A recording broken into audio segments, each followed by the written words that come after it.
Welcome to Shad's Guitar Show.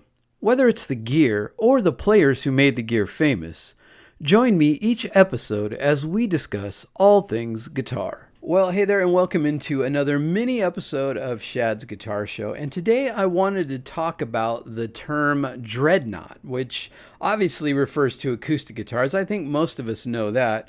But do you know where the name Dreadnought comes from? It's pretty interesting, and I thought you guys might like to know this. So let's dive into the history of the word dreadnought. So the term dreadnought actually comes from a famous British battleship, not from the guitar world.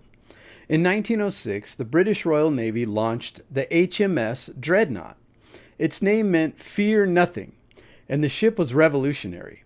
It was significantly larger, more heavily armed, and more powerful than any battleship that had come before it.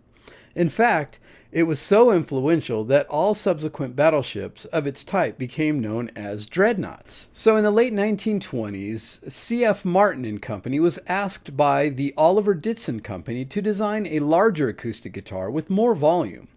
At the time, dance bands and singers needed guitars that could project better before microphones became common. Martin introduced the oversized guitar in 1916 as a special order model for Oliver Ditson. Because the body was much larger and more powerful than other guitars of the day, someone likened it to the massive HMS Dreadnought, and the nickname stuck.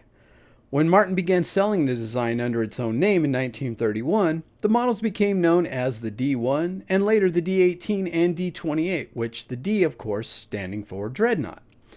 Why it became so popular? The Dreadnought's larger body offered several advantages: more bass response, greater overall volume, strong projection for rhythm playing, and a balanced sound that worked well for singing accompaniment. These qualities made it especially popular with country, bluegrass, folk, and later rock musicians.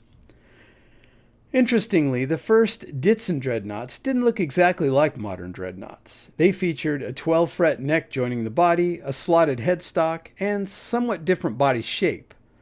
By 1934, Martin had refined the design into the familiar 14-fret dreadnought we know today, with models like the D18 and the D28. That silhouette has since become the standard for countless acoustic guitars made by virtually every major manufacturer. It's fitting that the name endures. Just as the HMS Dreadnought changed the course of naval history, Martin's Dreadnought changed the course of acoustic guitar design.